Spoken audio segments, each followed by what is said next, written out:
Welcome back to my vlog at sa aking YouTube channel, Kabakal Vlog. Ang aking bibidyo mga ka-construction, mga kabakal, ay itong nakalayout dito na tubo. Para ito sa mga wastewater. Ayan, kita nyo, ayan, tatlo yan. Bali, isa dito ay disais.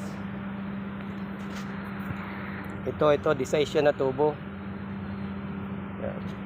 Ang gitna niyan, yung bandang mataas, naka-sloping siya ng 1:1. Ayan, papunta doon dahil nandun yung drainage sa dulo na yun. Naka 1:1 siya sa slope. 1 metro, 1 cm ang trap niyan para bumulusok yung tubig. At ito siya naka-liter Y. Ayan, ito naka-Y. Tapos yan yung papasok doon sa mga unit. Kasi yung mga CR natin dyan, papasok yan. Lahat ng naka-Y na yan, yun yung layout papasok dyan sa mga unit. Ayan. Tapos ito, kaya ito nakalagay yung batak. Dito sila nagkukuha ng klebe. Sinusukat nila yung pababa niyan, yung drop niyan. Itong lubid na to. Ayan.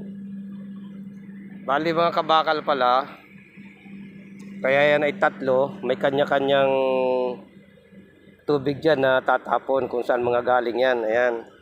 Itong malaki na to, ito yung sa kitchen, galing sa kitchen ito.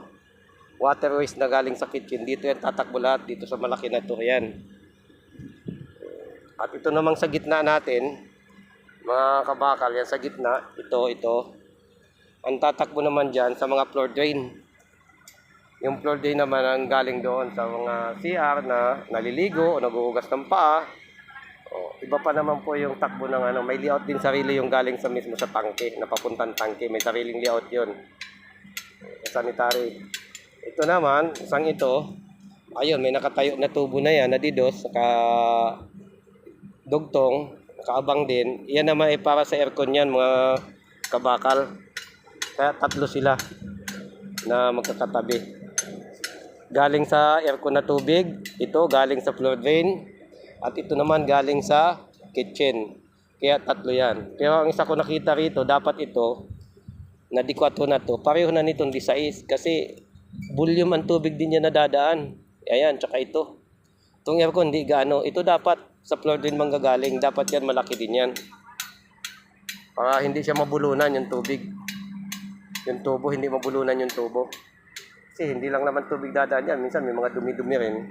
Yun yung sa ko dyan nakita kung hindi angkop doon sa linya ng para sa floor drain.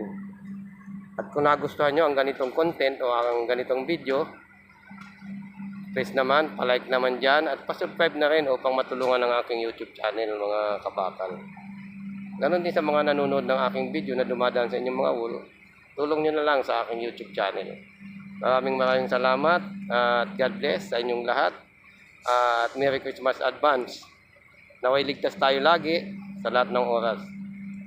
Hanggang dito na lamang. Bye-bye.